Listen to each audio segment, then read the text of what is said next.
We often underestimate the emotional ecosystem of work, but research shows the quality of our relationships with our coworkers are just as important to our mental health as those with our friends and our family. You impact the people you work with, for better or for worse. This dynamic can be a profound opportunity.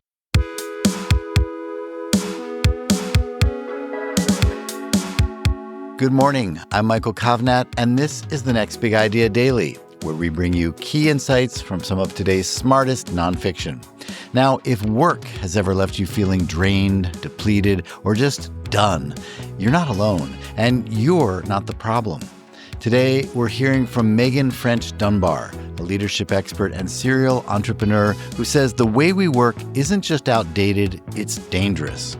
In her new book, This Isn't Working, she offers a new blueprint for building lives and workplaces that prioritize well-being over burnout and meaning over metrics. Here's Meghan to share her big ideas.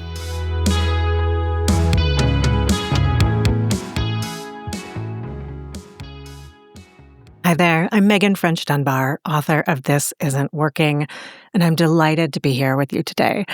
One of the best ways to describe my work is as an entrepreneurially afflicted business anthropologist. For the last decade, I have relentlessly studied the business world, trying to understand if there's ways to make work better for everyone. And today, I'm going to bring you 5 insights from my new book, This Isn't Working. Business as usual is harming us more than we might realize. So ask nearly any working adult nowadays how they're doing, and you'll likely hear some version of overwhelmed, busy, exhausted, stressed. Overwork and overload have become the norm. In fact, most of the nearly 4 billion people in the global workforce now experience some form of physical or mental health challenge as a result of the way we work. And while we've normalized all this stress and burnout, it doesn't make these issues harmless. Chronic stress is linked to things like cardiovascular disease, higher blood pressure, sleep disorders, weakened immune systems, and autoimmune conditions. It's fair to say that the way we're working is literally killing people. And while we often treat these issues like personal problems, fixable with better time management or a meditation app or an occasional day off, the real issue isn't our coping skills, it's the system itself. People are suffering because of the way we've decided to work. Until we change the way we do business, these issues will only get worse. People aren't burning out because they're weak, they're burning out because the system is broken. There is a better way to work. So improving the way we work isn't just good for people, it's good for business. The workforce is changing, and new generations are increasingly unwilling to sacrifice their well-being for a paycheck. Old playbook workplaces that prioritize profit over people will soon be a thing of the past. Research already shows toxic workplaces are the #1 predictor of employee turnover. Companies that have built exceptional workplace cultures are the answer, and these companies are thriving as a result.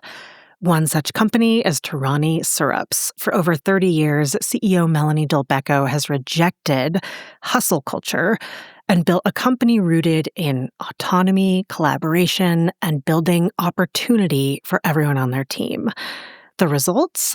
They have a 90% retention rate, turnover under 7%, employee tenure 40% above the national average, 0 layoffs in the company's 100-year history, and all of this leads to that they've had over 20% annual growth for 3 decades in a row. Thriving workplaces aren't just good for people, they're good for business.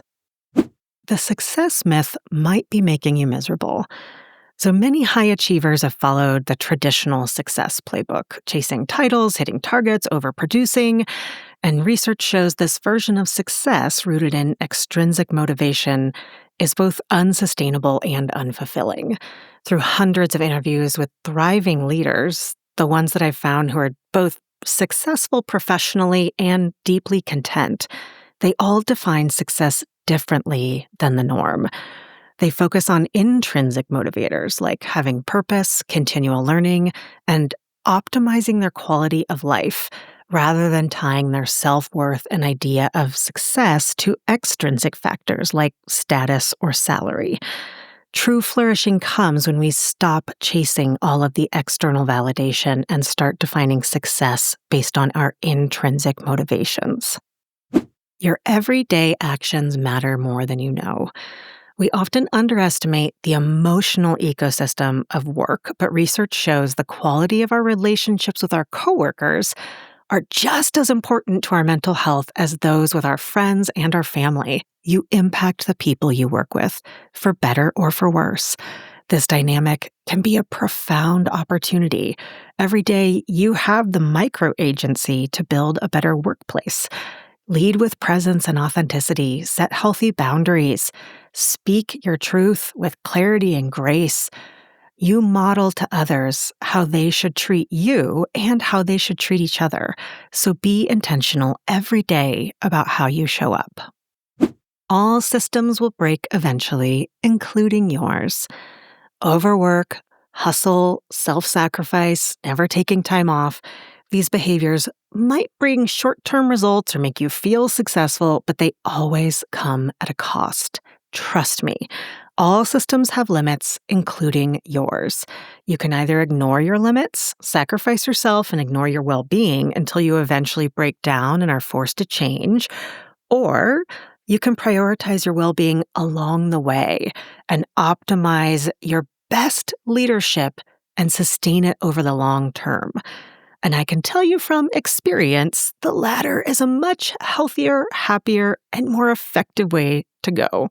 So start now, set boundaries, rest, accept help. All of these things are leadership skills.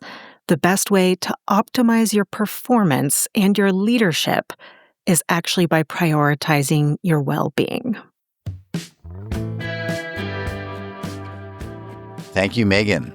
All right, everyone, you can get a copy of This Isn't Working using the link in the episode notes.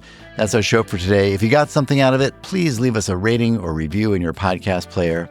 And go to nextbigideaclub.com to find out about our hardback subscription club, where we send you the best new nonfiction books as selected by our curators Malcolm Gladwell, Adam Grant, Susan Cain, and Daniel Pink.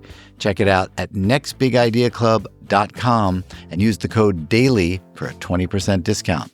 I'm Michael Kovnat. Hope to see you tomorrow.